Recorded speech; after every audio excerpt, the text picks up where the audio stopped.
The opening credits of the film consist of 25 old photographs.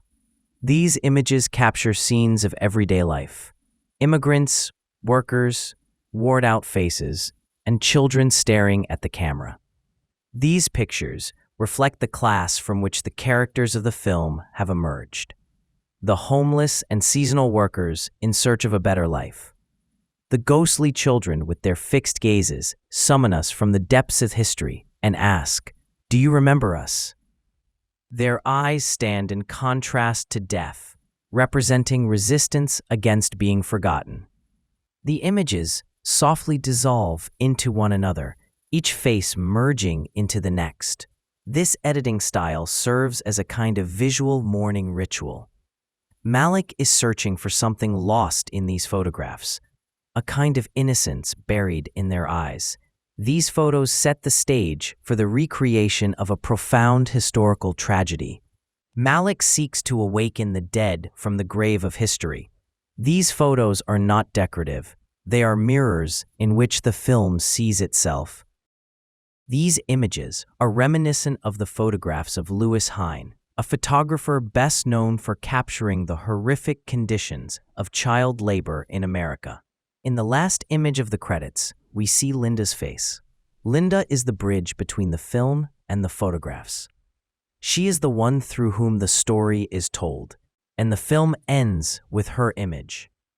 Alongside a homeless girl, both of whom have run away from an orphanage, she walks on the railroad tracks toward an uncertain future. Linda's voice in the film acts as the memory of history. By choosing a child as the narrator, Malick achieves a tone of innocence and honesty.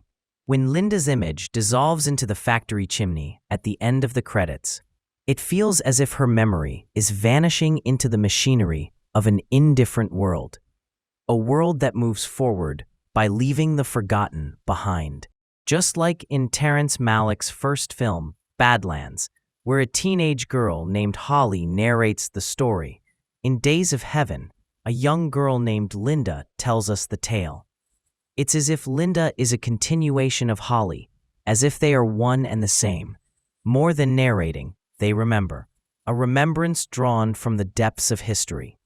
At one point, Linda says, "Sometimes I feel very old, like my whole life's over. Like I'm not around no more." Elsewhere she observes, "There was people suffering of pain and hunger. Some people, their tongues were hanging out of their mouth." Linda is like a wandering ghost, a witnessing conscience, recalling history. In the factory scene, the noise of the industrial machines is so loud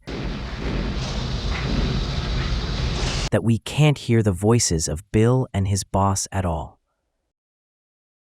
In this moment, we are faced with a kind of sonic suffocation.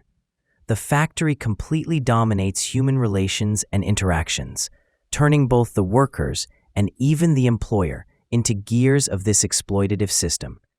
But silence, more than sound, is the element that creates tension in this scene. Within all this noise, silence becomes a metaphor for the historical voicelessness of the working class, a class erased in the smoke of factory chimneys. This scene closely resembles a battlefield, where only the sound of explosions is heard, a place where no voice reaches another. After escaping the grip of steel, they step into a new world, following the tracks westward by train, to a place where the sky is much taller than before. Bill and Abby are in paradise without knowing it. Their embrace takes place in the most autumnal paradise possible, something that will never happen again. In the film, work is not just a physical act of harvesting wheat, but a collective ritual behavior.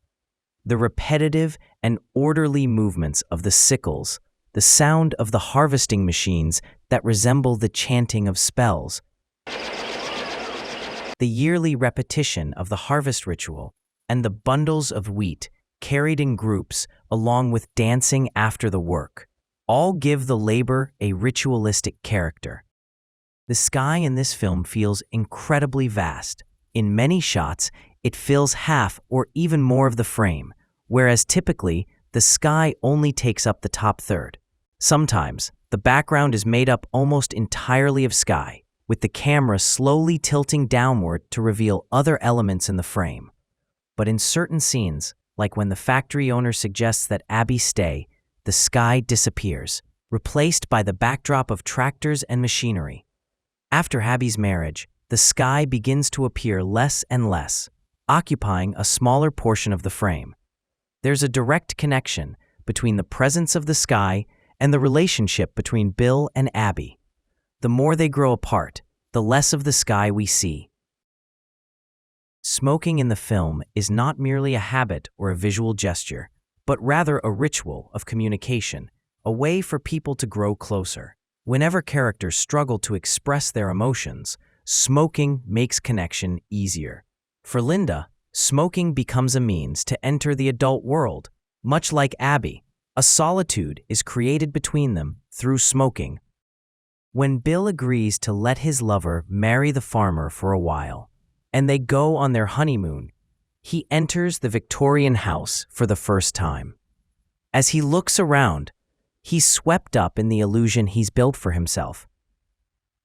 Mesmerized by the expensive furniture, and most of all, by 2 wine glasses and a decanter. They represent the height of his desire, a life of comfort and luxury with Abby. The night he wakes Abby and takes her to the river, just before he can drink from one of the glasses, it slips from his hand and is lost in the current, as if he's doomed never to fulfill his dream, never to share that drink with her. In a dreamlike scene that follows, we see the glass sunken beneath the water like an ancient shipwreck, as if no one will ever find it again, as if nature itself has buried and forgotten it forever. Animals are everywhere in Days of Heaven, quiet and watchful. They move through the film like silent witnesses. Through them, the film connects deeply with nature. Watching animals becomes a kind of meditation. They simply exist, without conflict, without doubt. There's a purity in their presence, something we as humans may have lost. In the middle of the film, guests arrive from the sky, a traveling circus group. Before their arrival, the relationships between the characters resembled a performance. With the arrival of this group, the performance becomes more tangible. Within the performance, the farm owner realizes the true relationship between Bill and Abby. It seems that before these guests arrived, he hadn't noticed the performance. But with their arrival, the truth is revealed through the show. In the scene where the show is watched at the house, we don't see Bill's face as a spectator. It's as if he has expanded his acting beyond ordinary life and truly become a performer. Especially when he leaves the farm with the group, he sees himself more as part of the performance troupe than a member of the farm. The circus group is not merely guests, but a dramatic device that pulls people out of their roles. This film is, more than anything, the cinematic counterpart to Andrew Wyeth's painting Christina's World, a masculine version in which Bill takes Christina's place. Christina's World portrays an isolated, flat, and unprotected image of a disabled woman in a vast field, longing to return to a distant home she cannot reach. The painting reflects an inability to attain one's desires and dreams. In Days of Heaven, however, Bill becomes the object of desire. He harbors a deep longing to claim a home and a life of comfort, yet he never achieves it. Christina's physical limitation is replaced by Bill's class disparity with the landowner. Here, the barrier is rooted less in the individual and more in the social structure. In this film, nature is not just a beautiful backdrop. It is a living, moral, and spiritual force. Whenever humans drift away from nature and act against it, they fall into sin, deception, and destruction. All man-made constructs, like industry and the city, as parts of civilization, stand in opposition to nature and bring about human corruption. That same corruption eventually turns against nature itself, leading to its ruin. For Malick, nature is the only escape, a place to breathe and find relief. The first locust appears right when Abby marries the farm owner. On their wedding night, the camera cuts to the first locust. This moment starts a chain of events that leads to the burning of the wheat field. It feels like the burning is a punishment for a sin of disrespecting the gift of love. The locusts eating the wheat represent the sin that causes the fall from paradise, leading to the wheat burning in the fires of hell. Bill's death is tragic. He is doomed to die. A man who sells his love is bound to face his end. He dies in the river, in the hands of nature, right where his wine glass sank and where he first planted the idea of marriage in Abby's mind. He falls into a grave he dug himself. When he's shot, the first reaction we see isn't Abby's, it's Linda's. Malick's choice to show Linda's reaction before Abby's reveals the distance, the emotional gap that has grown between them. Thanks for watching the video.